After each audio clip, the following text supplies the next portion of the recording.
first reading of the 2020 budget. It's October 7th, 2019. And our first reading will be the Monroe County Solid Waste Management District Ordinance 2019-37. Council, I move approval of ordinance 2019-37, an ordinance for appropriations and tax rates. Be it ordained by the Monroe County Council that for the expenses of Monroe County Solid Waste Management District for the year ending December 31st, 2020, the sums herein specified are hereby appropriated and ordered set apart out of the several funds herein named and for the purposes herein specified, subject to laws governing the same. Such sums herein appropriated shall be held to include all expenditures authorized to be made during the year, unless otherwise expressly stipulated and provided for by law. In addition, for the purposes of raising revenue to meet the necessary expenses of Monroe County Solid Waste Management District, property tax levies and property tax rates as herein specified are included herein. But Budget Form 4B for all funds must be completed and submitted in the manner prescribed by the Department of Local Government Finance. This ordinance shall be in full force and effect from and after its passage and approval by the Monroe County Council. And the funds included are Fund 1215, non-reverting capital projects, an adopted budget of $0, adopted tax levy of $0, adopted tax rate of 0. Fund 8210, special solid waste management, adopted budget of $2,805,596, adopted tax levy of $1,835,295, adopted tax rate of 0.0304. Fund 8283, solid waste district debt service, adopted budget of $306,670, adopted tax levy of $300,000, and adopted tax rate of 0.0050, for a total adopted budget of $3,112,266, total adopted tax levy of $2,135,295, and a total adopted tax rate of 0.0354. Second. At this time, we'll take council comments. We'll begin on my right. Thank you for beginning with me because I am your representative on the Solid Waste Management District, and because of this, I thought you should have the perspective that the Board of Directors had when we looked at the budget. And so I sent out a graph that was prepared by the district's director, Mr. Tom McGlasson, at my request, to really lay out the revenue, the appropriations, the expenses, and the reversions, because all four of those work together. And Mr. McGlasson is here to talk about this information, and he can give you another handout that might also be illustrative of how we are working. I'd ask Mr. Glassen to come to the podium, and we would welcome your handout.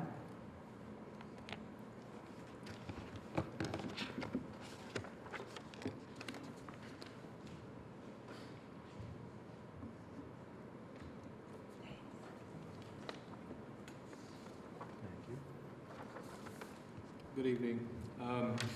What's being passed out is, in essence, the same information as what Ms. Munson has previously provided to you. The difference being what we've done on here in this graph is stacked the bars for the expenditures and the reversions, which give you a little bit better comparison of how that relates back to the revenues and the appropriations in a given year. And so you can see, for the past 2 years, things have been very balanced for us. And if you'll recall, I know that for this current year, and I believe in 2018 as well, we also had a deficit budget that was approved that ultimately resulted in some reversions back in to the cash reserves at the end of the year. So we've certainly have heard from the previous meetings, concerns from the council regarding the deficit that's in this year's budget, particularly some concerns regarding the wage increases that have been proposed for the employees. And I think that it's important to relate to you that, the decision on, we begin our budget process as a staff internally at the end of April, beginning of May. First start dealing with the board's executive committee on it in late June, early July, and The decision on, what we were going to do with regard to employee wages was ultimately made before we knew that we were going to be faced with a contract change proposal from Republic Services. And so to bring a little bit of it into perspective, one of the key points is that contributing to the deficit is that 2020 for us will be a 27 payday year versus a 26 payday year. That additional payroll is almost $29,000 added to the personnel services category, which is not quite a fourth of the deficit that we're looking at in the budget. And additionally, I think one of the if I remember correctly, one of the points that was brought up was the effort that's being made in this budget to bring our minimum rate of pay up to $13 an hour. The other option that was considered was do just a flat cost of living increase using the same formula that the county uses to make that determination. And the difference between that cost of living increase, which came out to $660 per employee, and the budget that's in front of you that has the $13 minimum rate of pay in it, is only just $11,171. So it's really not a big hit bringing that minimum rate of pay up. That $11,000 is less than 1% of our personnel budget. It also comes out to about 10% of the deficit that you see in the proposed budget in front of you. And so along the, continuing on with that, what the staff and the board discussed when we considered this was that obviously looking at the bulk of that deficit being related to the recycling fees being imposed by Republic Services, and adding on top of that, the wage increases, that we recognize that those are not one-time expenses. These are recurring expenses, and that deficit is not sustainable. But for 2020, the district has adequate cash reserves to cover that for 2020. As of September 30th, our cash reserves were $932,000 plus. We're estimating cash reserves at the end of the year, prior to the tax disbursement in December, to be in excess of $1.1 million. So we have adequate cash reserves to cover this for the coming year, and given the timing of when the Republic Services terms became known to us, and we started looking at contracting for that and what that meant, that we should move forward with the budget that we had, adding in those recycling expenses, use the cash reserves to support that for the coming year, and then we would anticipate for the 2021 budget coming to you with a budget that will have a combination of cost cutting and revenue increasing measures in place to reduce that deficit for 2021 and years beyond. Thank you. I know that we appreciate the information on the handout, the history that you've provided, and we'll continue with council comments or questions for you on my right. Thank you, Mr. McClassen. So I'm supportive of the budget. I am kind of curious, though, as we look at the kind of coming up with a strategy for increasing revenues and cutting costs. Do you foresee customers of the district having to pay more for their services for recycling in any way possible? I can't say no for sure. That is certainly not the intent. We have other programs that are fee-based that we could consider increasing fees on.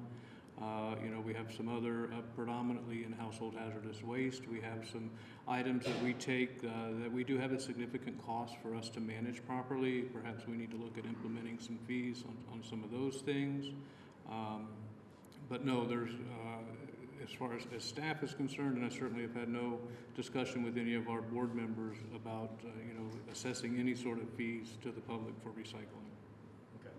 And is Republic's new fee that they're charging, is that set contractually for It's contractually set for a 3-year term Okay. with some optional renewal terms in it. And along those lines, you know, based on the recycling markets forecasts and trends that are being discussed, you know, there is an anticipation that the recycling markets, you know, will eventually rebound from, you know, China not accepting any more material, but that, you know, we're looking at 2 to 3 years. So this gives us some guaranteed cost for the projected time frame, you know, for the markets to really start to turn around. And, you know, so at the end of that 3-year term, maybe the markets would be in a position that it makes sense for us to not renew under those terms and you know, look at new terms or look elsewhere for that material. Thank you. Council comments on my left. Yes. As you know, I've been concerned about your budget. I was speaking on all of the different ones at this time portion. But as you've said before, that your cash balance is high, and actually it is a great deal higher than normally the state would like to see it. How much, I didn't take time to figure this out, but how much of your budget would be items like replacement of trucks or vehicles of some sort that you might not be having to do the following year? In the 2020 budget, the only Could you equipment... speak right into the mic? I'm sorry. In the 2020 budget, the only vehicle equipment replacement that's in there is to replace the forklift at our South Walnut facility. Off the top of my head, I believe that's budgeted at about $35,000. That's a piece of equipment that the district has had in service since it opened its original facility on South Walnut in the early 90s, and it was purchased used at that time. It is possible that we could make it through the year without replacing it, but it is the maintenance and repair costs are getting to a point that we thought it was prudent to look at replacing it. I know that with the airport, we had suggested that they use some, because their operating balance was high, that they move forward with some of their capital replacement items yet this year, and thereby adjusting their 4B statement, and their, I mean, you would come out better with your numbers. I've not been inclined to support this because generally I think giving a raise in the midst of revenue reductions is not what I would like to see. But when I look at your heavy cash balance, well, I shouldn't say the cash balance, but your operating balance on your 4B, it's just way too high. So there might be some way you can adjust that yet this year to proceed to do any replacement things, the one-time expenditures. But if not, then what we're going to be doing is approving a budget that is not sustainable over time. And I was somewhat concerned in that the county representatives on the board did not support moving forward with, is it Republic or Hoosier? I get those two names mixed up, which one is which, but you know, with the contractor. The city folks seem to want to do that because, of course, they're working with them now. I don't know whether that's already been worked out or not.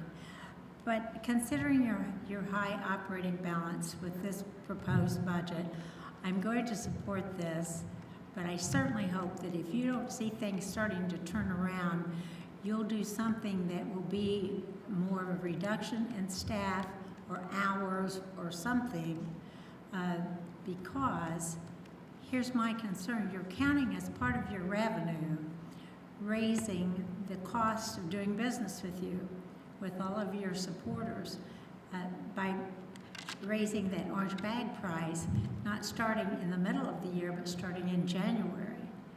And I'm concerned with that increase that we will start seeing trash along the roads again, because as people begin to have less money to work with, we saw that happen before. So I hope that we'll keep a close eye on it, and if that looks like that's happening, an adjustment could be made, or some, whatever adjustment it is that we have to do, because we have to remember that we're in position of providing a service, and it has to be an affordable service. So, And quick response, comment, because I certainly, I hear and understand your concerns, particularly with the orange bag, your price increase, and that is something that there was a good deal of discussion about, but this will be the first increase on those bags since 2009, so it's been 10 years since they were increased. And one of the I guess things that came up in discussions was the waste composition study that we had done by Kessler Consulting a couple of years ago, and the volume of recyclable and compostable material that we were finding specifically in those orange bags. And so one of the other items that probably has not been discussed here, that we'll be looking at doing some education and outreach efforts to try to get people to better utilize our other services that don't have fees associated with them, so that they can reduce the number of orange bags that they need. well, I've had several people in my district contact me and say, don't you vote in favor of the increase in the orange bags? And what I've been trying to tell them is, we really don't have a vote on that. We're not sitting on your board to arrive at how you're going to arrive at your revenue. Had I been setting there, I probably would have proposed that you don't raise that orange bag without, first of all, spending down some of that cash, which your cash is too heavy, before you go to your users and ask them for more money. But that's just my 2 cents worth. Thank you. You've addressed most of my concerns. I guess I still just want to put in a plug for reducing or eliminating the fee for e-waste with screens. I know I bring that up all the time, but that $20 fee is really, that is a substantial fee, and there's an awful lot of e-waste out there, and I suspect that a lot of it winds up just in the trash because of that fee. We did not get, the waste composition study did not show a whole lot of e-waste in any of the waste streams that they looked at. It wasn't absent, but it certainly wasn't a large percentage of what was going through the waste stream. I mean, I wouldn't imagine it would be a large percentage by volume, but I mean, there's definitely toxic metals that we do want to keep out of the waste stream. Certainly are pollution concerns with any amount of it, yes. Thank you. We'll move on to public comment. Any public comment? Seeing no public comment, thank you, Mr. McGlasson, and we'll move on to the next reading of the Monroe Fire Protection District. Council, I move approval of ordinance 2019-38, an ordinance for appropriations and tax rates, be it ordained by the Monroe County Council that for the expenses of Monroe Fire Protection District for the year ending December 31st, 2020, the sums herein specified and hereby appropriated and ordered set apart out of the several funds herein named, and for the purposes herein specified subject to the laws governing the same. Such sums herein appropriated shall be held to include all expenditures authorized to be made during the year unless otherwise expressly stipulated and provided for by law. In addition, for the purposes of raising revenue to meet the necessary expenses of Monroe Fire Protection District, property tax levies and property tax rates as herein specified are included herein. Budget Form 4B for all funds must be completed and submitted in the manner prescribed by the Department of Local Government Finance. This ordinance shall be in full force and effect from and after its passage and approval by the Monroe County Council. Funds included are Fund Code Fund 1191, Cumulative Fire Special, with an adopted budget of $528,584, an adopted tax levy of $406,218, an adopted tax rate of .0333. Fund 8603, Fire or Special Fire General, adopted budget of $3,186,631, adopted tax levy of $1,642,326, an adopted tax rate of .1584, for a total adopted budget of $3,715,215, total adopted tax levy of $2,048,544, the total adopted tax rate of .1917. Second. We will begin with council comments, and we'll again begin on the right.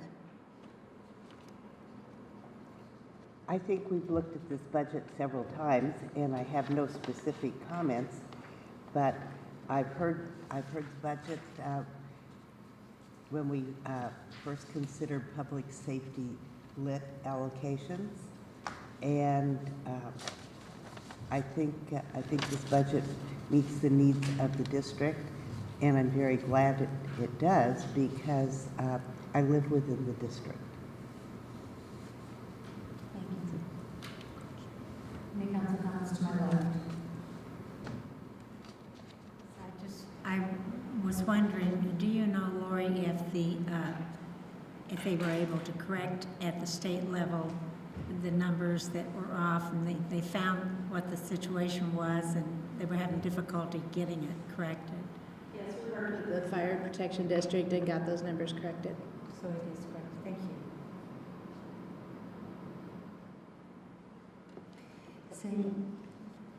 I'd like to make one other comment, just because the Fire Protection District for Monroe has been in the news over the last couple of months, and this budget is for fire protection for Perry, Clear Creek, and Indian Creek townships, rural areas of Perry, and it is not yet for Bloomington Township rural area or Van Buren.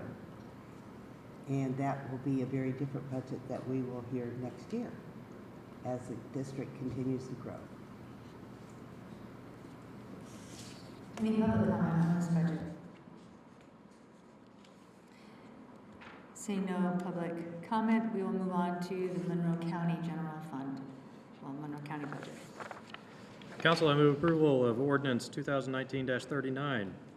Be it ordained by the Monroe County Council that for the expenses of Monroe County for the year ending December 31st, 2020, the sums herein specified and hereby appropriated and ordered set apart out of several funds herein named and for the purposes herein specified, subject to the laws governing the same. Such sums herein appropriated shall be held to include all expenditures authorized to be made during the year unless otherwise expressly stipulated and provided for by law. In addition, for the purposes of raising revenue to meet the necessary expenses of Monroe County, the property tax levies and property tax rates as herein specified are included herein. Budget Form 4B for all funds must be completed and submitted in the manner prescribed by the Department of Local Government Finance. This ordinance shall be in full force and effect from and after its passage and approval by the Monroe County Council. The following funds are included. Fund 0101 General, adopted budget of $36,972,020, adopted tax levy of $22,176,277, adopted tax rate of 0.3335. Fund 0102 Election Registration, adopted budget $1,253,688, adopted tax levy of $926,963, adopted tax rate of 0.0139. Fund 0124, 2015 reassessment for an adopted budget of $765,355, adopted tax levy of $484,500, and adopted tax rate of 0.0073. Fund 0183, bond number 3, an adopted budget of $0, adopted tax levy of $0, and adopted tax rate of 0. Fund 0184, bond number 4, adopted budget of $5,480,200, adopted tax levy of $5,480,200, adopted tax rate of 0.0824. Fund 0254, local income tax, adopted budget of $2,922,941, adopted tax levy of 0, adopted tax rate of 0. Fund 0616, Convention and Visitors Bureau, adopted budget of $2,249,126, adopted tax levy of 0, adopted tax rate of 0. Fund 0702, Highway, adopted budget of $5,915,517, adopted tax levy of 0, adopted tax rate of 0. Fund 0703, Highway Special, adopted budget of $780,000, adopted tax levy of 0, adopted tax rate of 0. Fund 0706, Local Road and Street, adopted budget of $1,647,000, adopted tax rate of 0, and adopted tax levy of 0, and adopted tax rate of 0. Fund 0790, Cumulative Bridge, an adopted budget of $580,042, adopted tax levy of $1,573,832, adopted tax rate of .0213. Fund 0792, County Major Bridge, an adopted budget of $5,700,000, adopted tax levy of $2,460,498, an adopted tax rate of .0333. Fund 0801 Health, adopted budget of $1,397,040, adopted tax levy of $667,560, adopted tax rate of .01. Fund 1310 Parks Non-Reverting Capital, adopted budget of $80,000, adopted tax levy of 0, adopted tax rate of 0. Fund 2102 Aviation Airport, adopted budget of $1,135,973, adopted tax levy of $515,535, an adopted tax rate of .0078. Fund 2391 Cumulative Capital Development, adopted budget of $3,120,017, adopted tax levy of $2,460,498, an adopted tax rate of .0333, for a total adopted tax levy of $36,745,864, and a total adopted tax rate of .5428.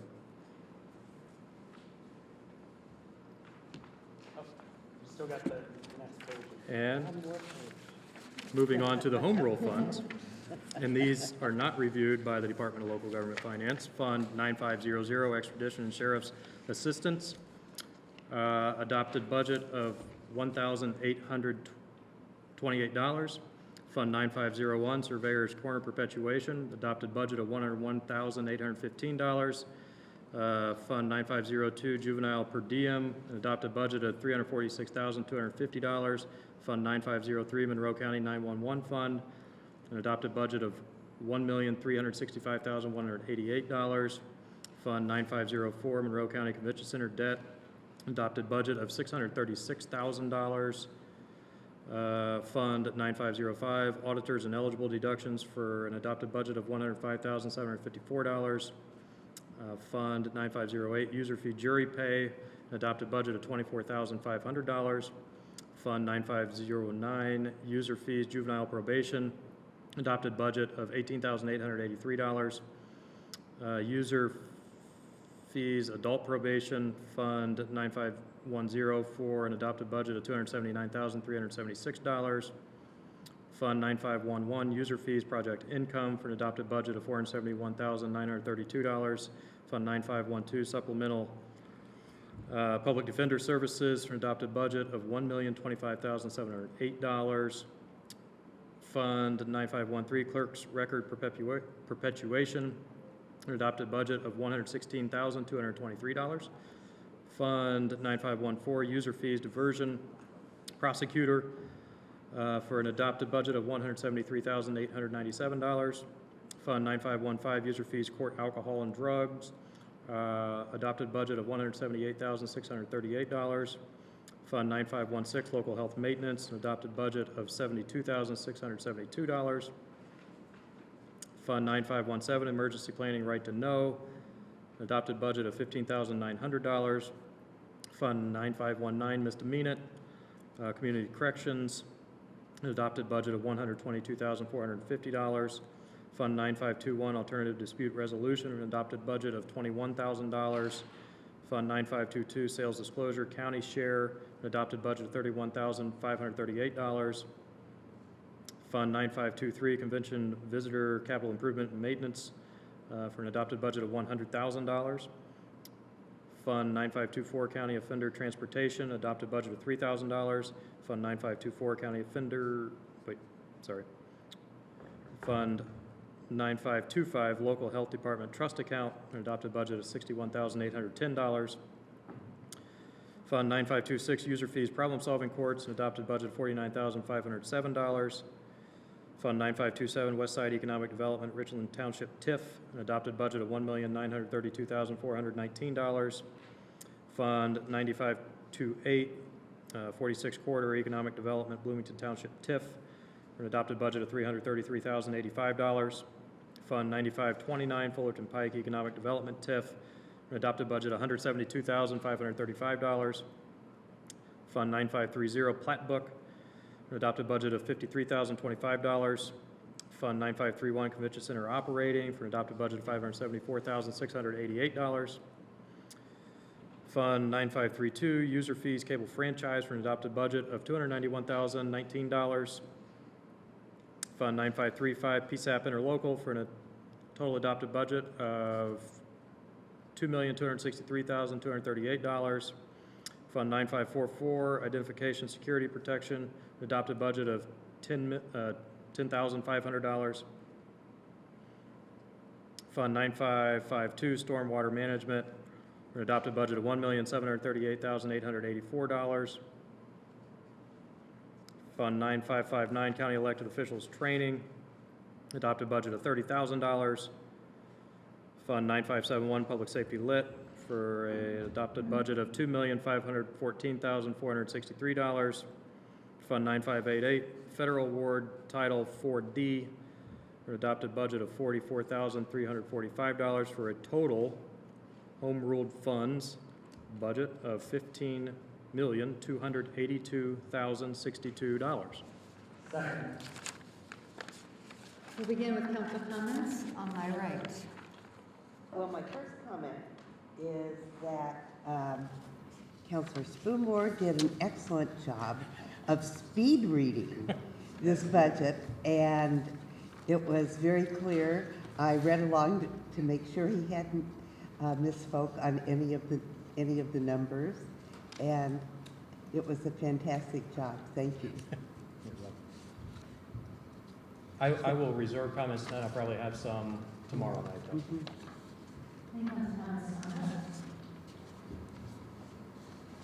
I was reading a document, I'm sorry. I was not able to listen to your, well, I just received some information on the bond documents, and I thought I could be asked to speak or vote on this, and I wanted to read it first, so I apologize. Were you saying you liked everything on there, or has there been a motion made or anything of the sort? We just read the, I haven't made it. I plan to make a motion to modify it, but I haven't done so yet. Please do so. Council, I move we amend line 0184, bond number 4, reducing the adopted budget and adopted tax levy to $3,300,000 with the accompanying reduction in tax rate. Read the Second. number again, please. Okay, and I'll explain how I got that number too. $3,300,000. So that's reducing $5,480,200 to $3,300,000. And where I got that number was $300,000 for $3 million for projects, $70,000 for administrative fees, and then the remaining $230,000 would be for interest.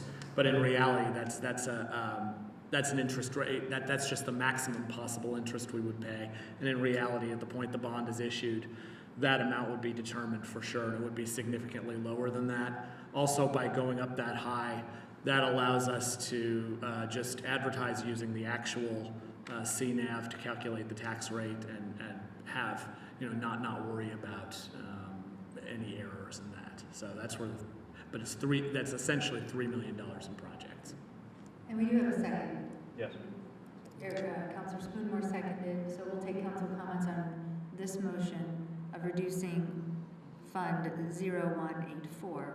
And we'll take council comments. I want to comment on that because what I was reading instead of listening to was that when they're talking about the projects on the bond, the document that was sent to us said that the projects has determined to construct and acquire certain public improvement projects, all as described in an ordinance adopted by the County Council on September 10, 2019. And I do not recall that we adopted that. I thought we said we wanted further information. So I believe that is incorrect. And then, and I'm sorry, I would have had a conversation about this earlier had I received this earlier.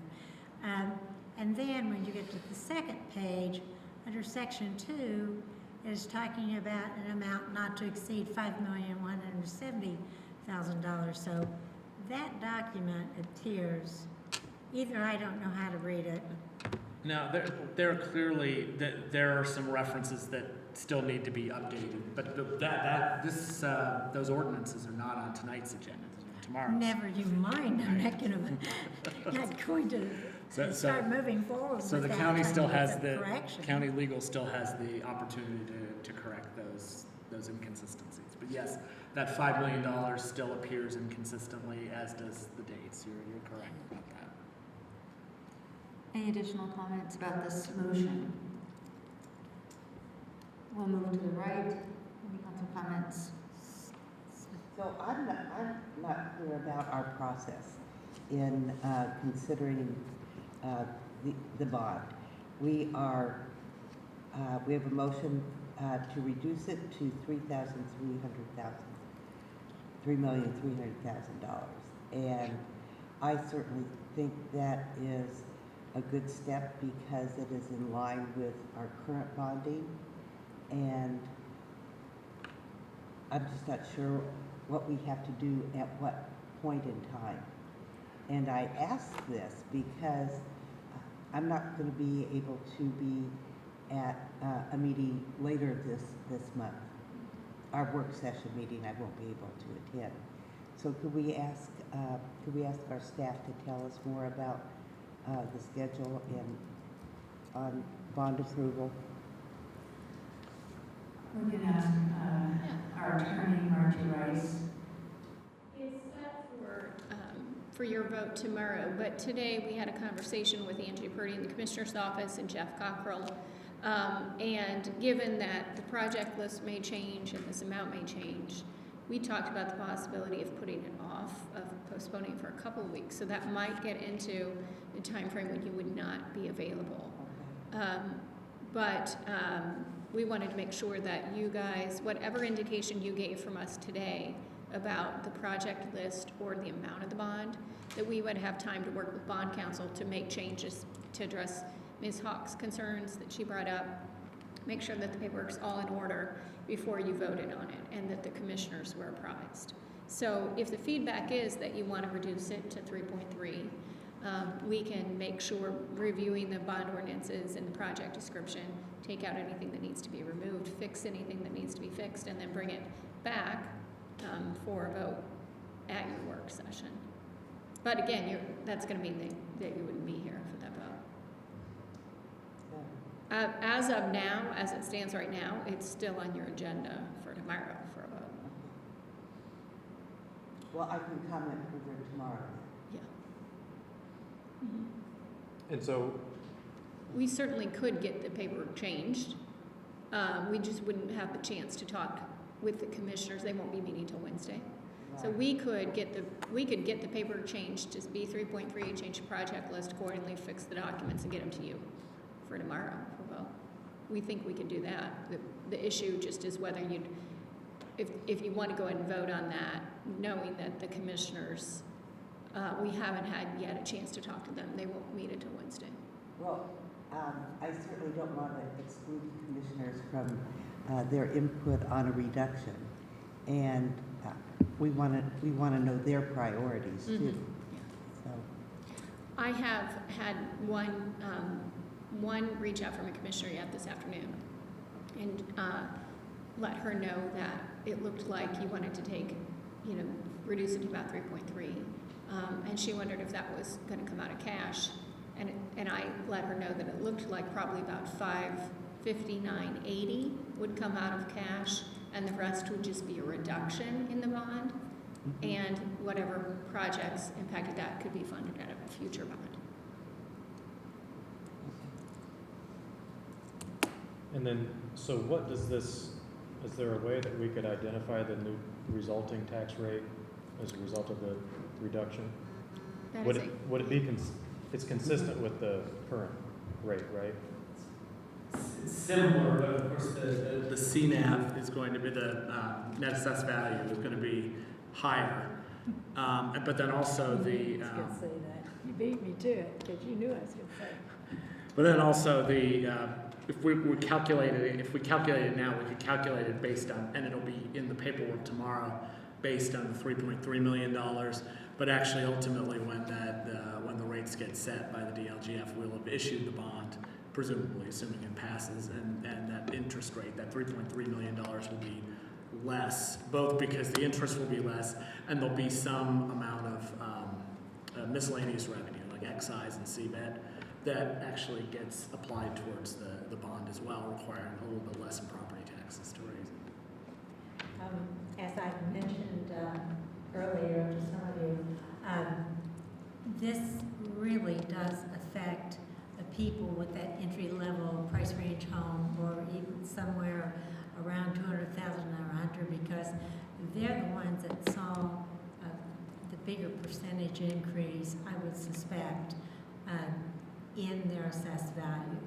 And so, indeed, this just raises their taxes. That those folks haven't moved, they're still in the house, they're still making the house payments, and all of a sudden their taxes go up, and we say, oh, we kept it the same rate. Well, yeah, but we raised the assessed value. So I think we have to be very cautious to say, to tie this to the tax rate. Our CUME funds are rate controlled, and so that will bring in more dollars to that, but the bond funds are not rate controlled, they're levy controlled.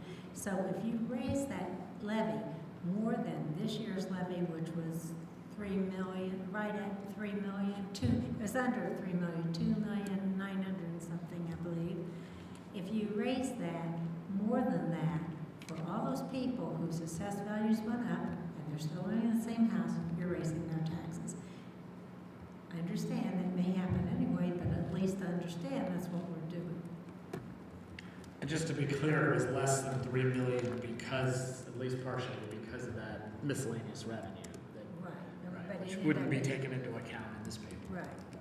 But it's about, it would be, if you took it from there to where we're going, it was like, it's more than a $2 million increase, $2.4 million increase if we left it where it was. But if you change it to right at 3 million, it'll be fairly close to what it was last. to the same revenue, not the same tax rate, because when everybody's assessed value goes up,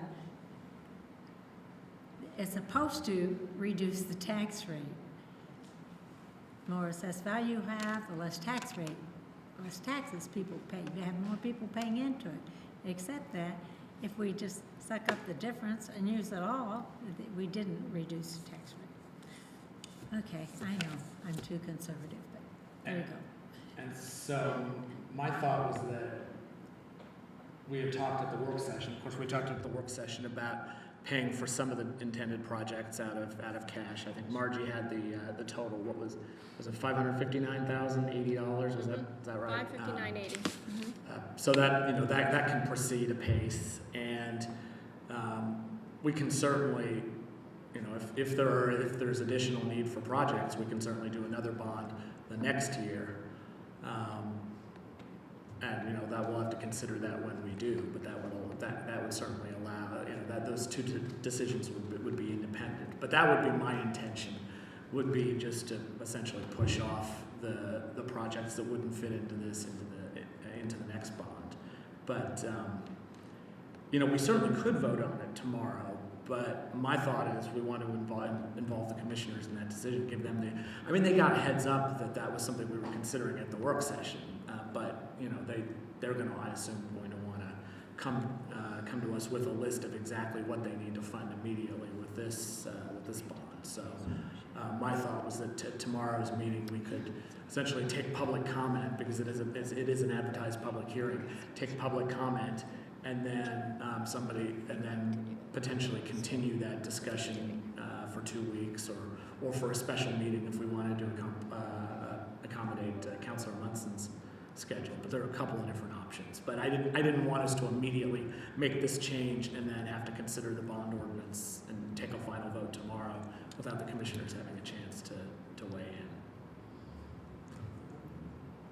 Well, I certainly support reducing it, but that doesn't mean that at the end of the day that I support any of the bond issue. Although I certainly would like to support highway equipment and most likely the election equipment, we have to do something about that. But there are some other things on there that I'm not supportive of. And so all those things to be, voted on by others, but I would support reducing it. Anyway, get it down from that over 5 million, 5.4 million, but we can reduce it by 2 million just for conversation here and get it down. At that work session, there seemed to be, for those people there, it seemed to me that there was support to get it down to no more than 3. That's what I was hearing, but, there's a lot of conversation at the table. This is a point of order, as a point of, do we vote on this? We vote on the reduction. I think we should vote on the motion that's on the table. Okay. Right. The, Do the you want a idea is second? I think we had already had a second. We did. So the idea is if we vote on this, then the auditor's office can prepare the paperwork tomorrow for final vote that would have this reduction reflected. That actually, that's the way it's supposed to work, that the first reading is there not for us to just rubber stamp it, because the first reading is what's been put in place in a public notice, and that's where they have to, the auditor's office have to bring us what they put in the public notice if we've not agreed by public vote to reduce it more than that. But this is the time that we change these numbers around if we choose to. And so it seems to me it's the appropriate time to at least do this portion of it, so they can have the numbers ready for our Form 4. But we are going to tomorrow, we will not vote on line 0184. We will hold off on that, is what I'm hearing. No, they're different things. We still will vote on this entire Form 4 tomorrow with the amended bottom line, if my motion passes, with the amended bottom line. Then we have 2 separate ordinances. We have an appropriation ordinance and a bond ordinance to consider. And that's tomorrow as well, afterwards. And that's what I was suggesting, that we might want to take public comment and then continue. But not this. This we will need to vote on tomorrow. Is there a reason why we don't reduce this line further? If somebody puts a motion to amend the motion on the floor to reduce it less,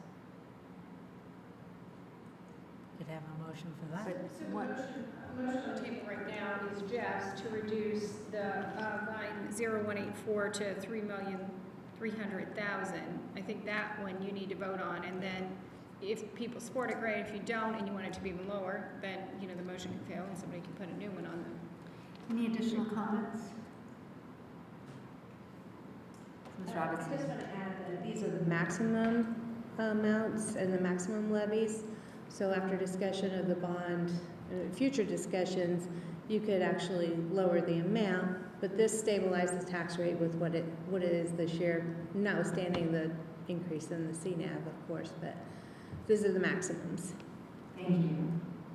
Any additional comments? Yes, it's real important that we take the maximum on those things that are in the frozen levy, because we know the state will reduce it down to meet that frozen levy. Not quite the same when you're talking about a bond issue, because if we as the elected body decide we don't want a $5 million, $5.4 million bond, but we want something less than that, this is the time to say. Now, we could change it back again tomorrow if we wish to, because this is just changing these numbers to be presented to us tomorrow. And another change could be made tomorrow. The only meeting we're required to attend the entire year. So hopefully we'll have a full slate here. I will say I don't support lowering it below $3 million. I support $3 million worth of projects. I think we can easily. I think the case has been made that we have more than that in important projects, and so. But we do I not support know this what the one. projects are that they're going to suggest. That's what the council was trying to make it clear to the commissioners. We didn't just want a carte blanche, say, you know, here's some money. We wanted a list of the projects and estimate cost of those projects. And Which we received. we received and didn't act upon. We just discussed it. Right, it was a work session meant to Yeah. joint work session meant to receive Yeah. information and discuss it. So I think we met the mission of the. Right, but we were still handed the same dollar amount earlier, and then after much consternation, we have this lesser amount, which I'll support a lesser amount rather than a higher amount, but doesn't mean I'm going to support this, because without a list of the projects, which that ordinance says we have a list of the projects we agreed to in September, and I don't see one that we did. Thank you. Any public comment? Seeing none, we will do a vote on this. We will do a voice vote. All in favor say aye. Aye. Opposed? Motion carries. You sure a voice vote works? Voice vote is legal. There was nobody that said no, so we've got that recorded. I mean, you can certainly do, you know, roll call vote if you want to, but you're not legally required to do a roll call vote. But certainly it's up to the council how you wish to proceed. Seeing that it was unanimous, we will move on and take the voice vote.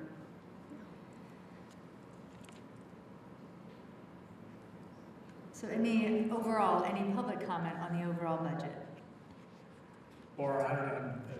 Or any other, Yeah, I was just saying. any other council comment on the overall budget? To my left? Let's see, just, trying to remember for the general fund. I'm trying to remember, the rate is artificially high for the general fund, is that right? We artificially inflated the requested levy for the general fund to capture any residual max levy that might be taken from one of these other funds. It'll go down on the budget order. Just to make sure we don't lose anything if there was a mistake. Right. As Councilor Hawk already pointed out, the DLGF will reduce the frozen levy down to like Yeah, better to take it from the general fund than some of the smaller funds, so it's increased by about $4 million. So has everyone looked at the public notice?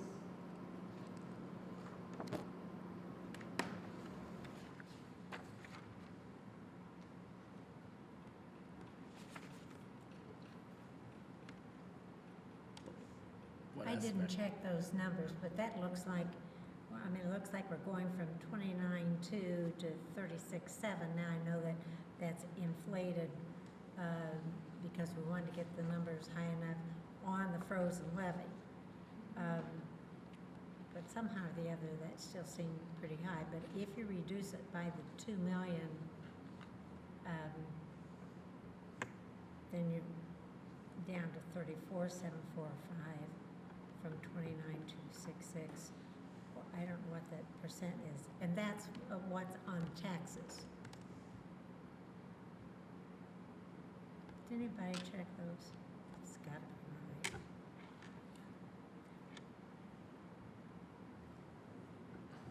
I'm looking at the local budget notices. Are you looking I am not looking at at that. that portion?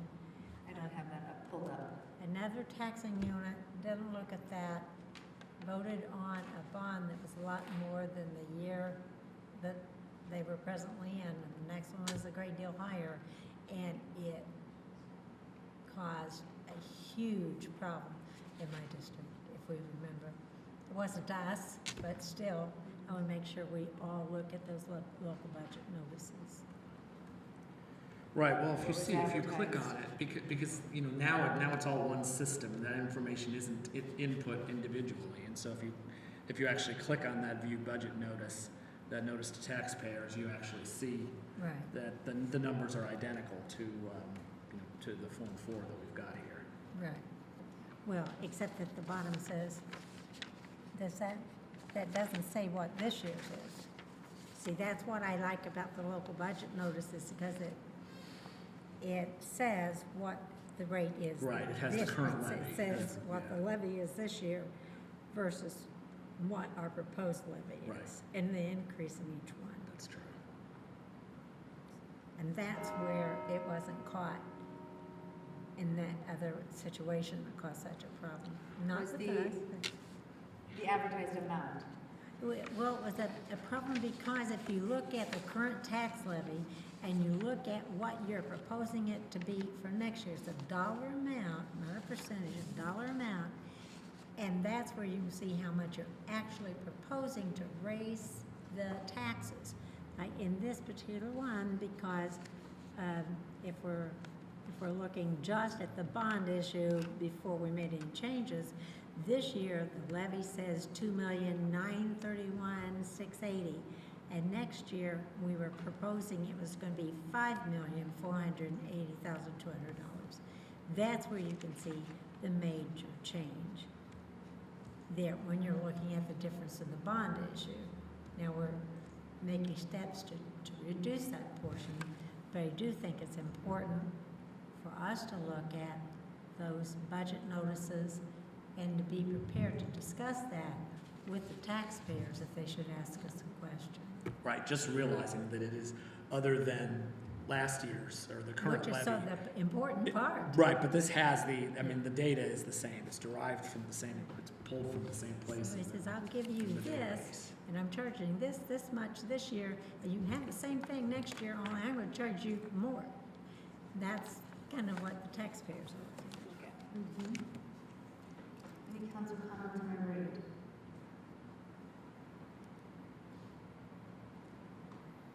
Seeing none, any public comment? We'll now move on to the 2020 salary ordinance for elected officials.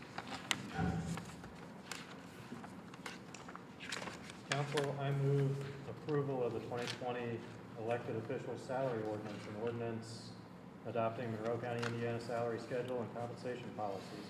Ordinance 2019-40A, whereas the Indiana legislature adopted Indiana Code 36-2-3 et sec, which established the Monroe County Council as the governing fiscal body of Monroe County, and whereas Indiana Code 36-2-5-3 grants the Monroe County Council the power to fix the number of officers, deputies, and other employees, describe and classify positions and services, adopt schedules of compensation, and hire or contract with persons to assist in the development of schedules of compensation.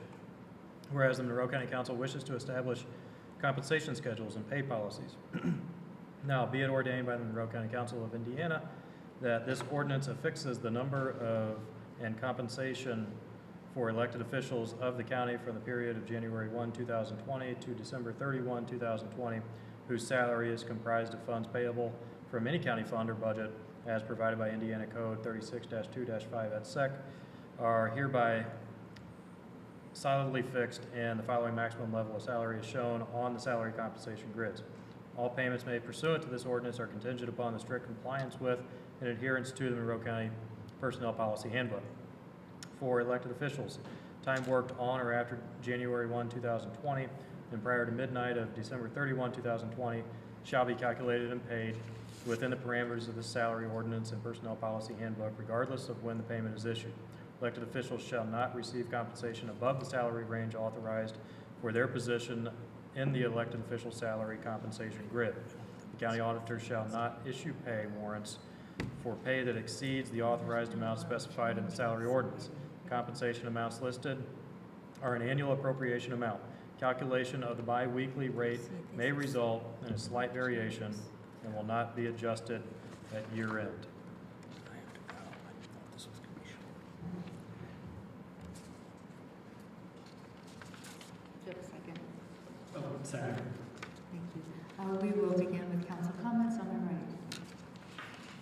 So do we have in front of us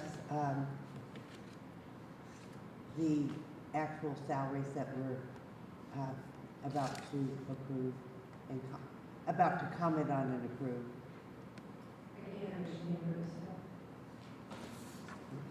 I said, do we have available to us the salaries that we are about to approve?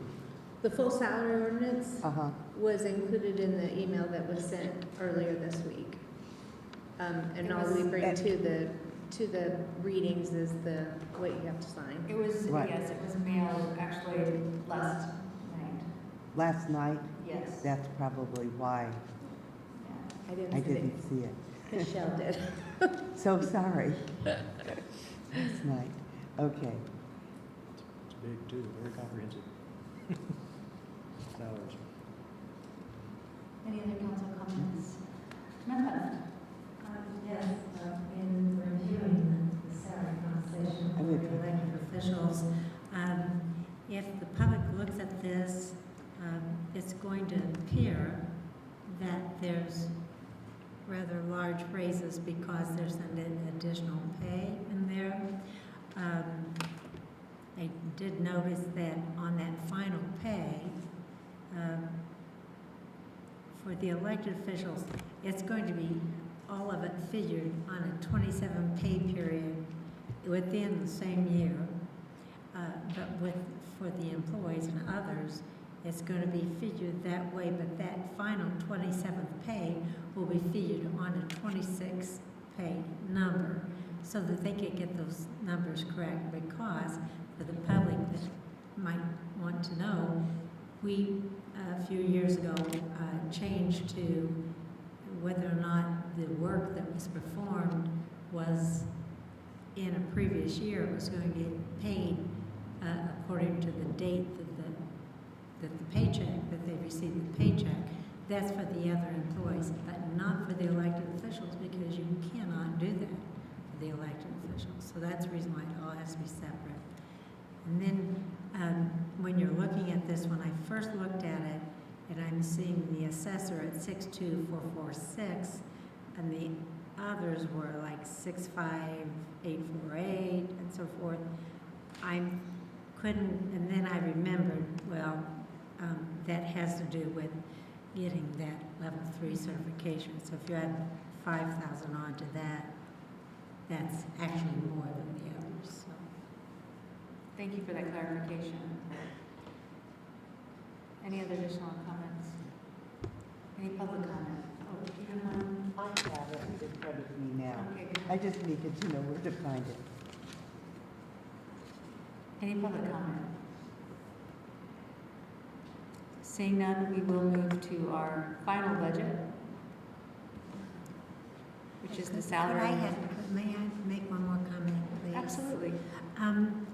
I know that we're not going to be doing that with this particular salary ordinance, but I think in future we need to take a look at our policy that says if you move from one type of a job and you have so many years' experience, or even past years' experience that left county government and came back in a different type of job, we're giving them credit for the number of years they've been before, and I think we need to take in consideration if the job they had before was consistent with the new job that they're taking, whether or not it's would actually be something that would assist them within the new position. I think am I making myself clear what I'm getting at? I can tell you there are about 75, Kim Shell went over the list of how many people have left and come back. And we did clarify in the salary ordinance that it's only full years of service, not like 1 year and 3 months. And that would give an example, that would be 1 year, not 1 year and 3 months. That issue that you brought up is not addressed. That's a conversation for the council to have if you'd want to change that. There are about 75 employees who have, different stints and that might be affected. We'd have to look back at everybody's jobs and see, you know, which ones they had before are relevant to what they're doing now. That has not. I'm not suggesting that we change anybody's salary now, but we could certainly look at new hires. Yes. Seems to me, and would that be something PAC would look at and then bring to the council, or would the council as a whole? I just wanted to bring that up because I know that some of us have discussed that. I mean, it is a area of concern. I guess my concern though is that it adds a definite element of subjectivity in a way that right now the current way of calculating experience is objective. But I mean, you're right. It does. In this case, you can have 10 years of experience or 13 years of experience on a totally unrelated job, move to another higher position that's not at all related, and then suddenly you gain all the benefit of those 13 years and you're pushed into the 14-year bracket. And you make more than anybody else in the department. Yeah, so And they're I training understand you. I understand the concern. Kim and I did have the conversation that it's hard for her to keep track of all of those years of experience for those 75 people. Going forward, I think she would probably recommend if you were going to do anything, you just not count prior years of experience. If you leave for a period of time and you come back, that would be much, from an administrative perspective, much easier to maintain. Just grandfather the 75 and go forward and don't count it. That's a conversation I think for you guys to have at some point. If she were here tonight, she would tell you that it's difficult to keep track. Because what we see is a lot of not just new hires that've been here before and coming back, but we see a lot of movement from one department moving to another department and maybe having an entirely different kind of job, as you said, and still they're getting that kind of bump up. And when we changed it to that 14-year bump up, 14-year, was that right? That made a tremendous difference. So I think it's something we need to consider. Yeah, now department heads will tell you that they value, and we've talked about this in personnel policy committee meetings, because it's mentioned in the personnel policy, they'll tell you that they find county government experience generally to be helpful in hiring, because somebody may have experience in, you know, dealing with claims or something, and that translates no matter what department they work in. So it's probably a conversation for you to talk to the different departments that you are liaisons with and see what they think. This sounds like a good conversation for a work session. Yes. We've got, things to discuss in 2020. Yes. Because I think it is a good discussion that needs to be had. We will move on to the 2020 salary ordinance of Monroe County government employees. Council, I move approval of ordinance 2019-40B, 2020 employee salary ordinance. Whereas the Indiana legislature adopted Indiana Code 36-2-3 at SEC, which established the Monroe County Council as the governing fiscal body of Monroe County, and whereas Indiana Code 36-2-5-3 grants Monroe County Council the power to fix the number of officers, deputies, and other employees, describe and classify positions and services, adopt schedules of compensation, and hire or contract with persons to assist in the development of schedules of compensation. Be it ordained by the Monroe County Council of Indiana that this ordinance fixes the number and compensation of employees of the county from the period of January 1, 2020 to December 31, 2020, including all officers, deputies, assistants, and other employees whose salary is comprised of funds payable from any county fund or budget as provided by Indiana Code 36-2-5 at SEC. This compensation is limited by the following lines and maximum levels of salary shown on the salary compensation grids. All payments made pursuant to this ordinance are contingent upon the strict compliance with and adherence to the Monroe County Personnel Policy Handbook. Outliers, special occupation employees, highway employees, correctional officers, sheriff merit deputies, and probation officers covered under a contractual agreement or whose salaries are determined by a state-prescribed rule, order, guideline, or mandate shall not receive compensation above the salary range authorized for their position in their corresponding compensation grids. County auditor shall not issue pay warrants for any pay that exceeds the authorized amount specified in the salary ordinance. In-grade supervisors whose pay is grandfathered at the maximum salary level may continue to be paid accordingly. However, the pay associated with a position shall revert to the normal pay schedule when the employee whose pay was grandfathered leaves employment with Monroe County or changes positions. No additional pay raises to the maximum salary level shall be granted without specific council approval. It is the policy of the council at the time of the passage of the salary ordinance to limit the maximum salary level rates to the current number of positions only. The council does not wish to allow additional positions to be paid at the maximum rate. Compensation amounts are listed as approximate annual appropriation amounts, and the calculation of the biweekly or hourly compensation rates may result in a slight variation and will not be adjusted at year end.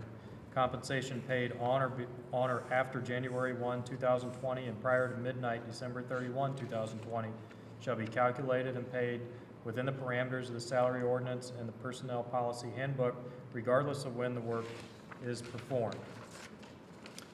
When a year has 27 pay periods, employees shall receive one additional paycheck, which shall be calculated using the 26 pay period method. The 27th pay will be paid at the 26th pay rate for each employee unless changes are necessitated to comply with the compensation policy included but not limited to overtime pay. Further descriptions, definitions, and/or explanation of the Monroe County government salary schedule and compensation policies are included in this ordinance for the purpose of clarification and transparency.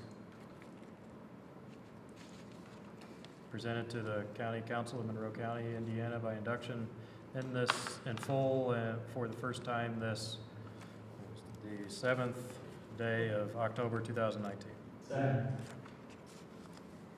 Thank you. We'll begin with council comments on my right. On my left. I appreciate all of the changes being marked in red so that we can pick up those changes quicker, so we can see exactly what we are changing on this, having to do with that 27th pay. So, thank you.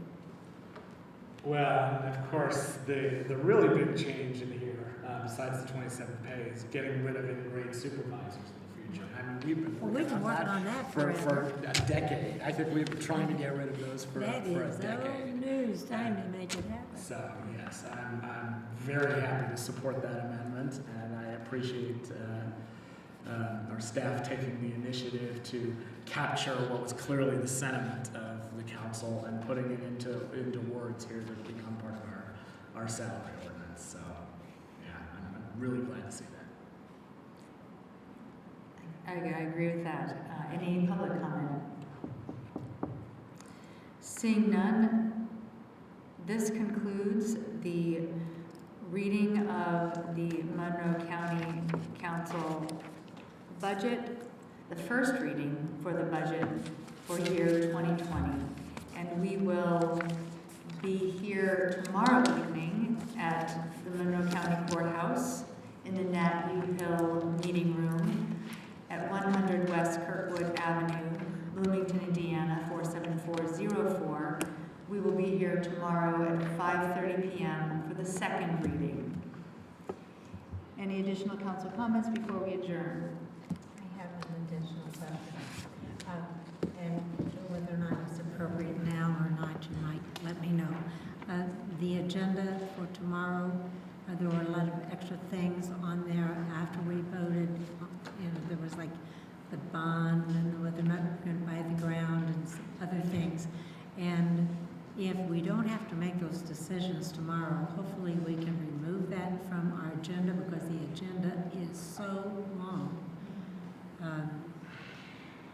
We'll all have to bring our sleeping bags. I certainly work with Kim, she's done work with Lori and Anita. We can have a draft agenda that has those items that you would not consider. We can have those removed for your consideration at the start of the meeting tomorrow. And I would think that that would be the bond, the appropriation ordinance for the bond, the land purchase that was contingent upon bond approval. Those 3 things we can remove. I think that would be helpful. And we can have that discussion with the commissioners, and that can happen at another meeting. Yeah, and then at the beginning of your meeting tomorrow, you could move to just amend your agenda accordingly. I guess the only thought I had was, and I think we talked about this earlier, that on the bond ordinance itself, since we haven't advertised public hearing for this, I think we ought to still read that onto the floor, take public comment, and then if the council decides to move ahead with what we've done, we can continue that particular item and don't have to have the full discussion. But I think since we've advertised it as a public hearing, we ought to hear from the public. Yes, we can still have a public hearing on the bond, get that portion out of the way. Yeah, And since then- that's illegal. And then it could inform, as we talked about today, it could inform your conversation going forward. So it will be in the reading for the budget, but we will not have it as additional agenda items later on after the second reading, Right. if I'm correct, if I'm hearing you. correct. Documents that were sent out with the wrong numbers on it will be No. changed. Right? I mean, if we're going to discuss the bond ordinance and what was sent to us had wrong numbers. Yeah, I think Ms. Rice has already indicated that would be corrected. Before tomorrow. Yeah, before tomorrow. Yeah. So no, I mean, I thought it would still appear on the agenda because it's been advertised as a public hearing, and that's part of the bond process, is to have the public hearing. And so it gets read onto the floor, gets a second, take public comment on it, and then one of us can make a motion to continue it to the work session or to whatever Whatever date we date you choose to. decide. So are you suggesting we go ahead and leave the land purchase discussion on there as well? No, there's no public hearing on the land purchase. I don't feel like, I would have no problem having that pulled if somebody wanted to, if the, whoever's responsible for that motion wanted to pull it, that would certainly make sense to me. The public hearing is on the bond, right? The bond Yeah. issuance, not the land purchase. Yeah. Yeah, so we obviously don't need to consider the appropriation ordinance. Right. If we're not considering the bond. Any other additional comments? This meeting is adjourned, and we will see you here at 5:30 tomorrow evening.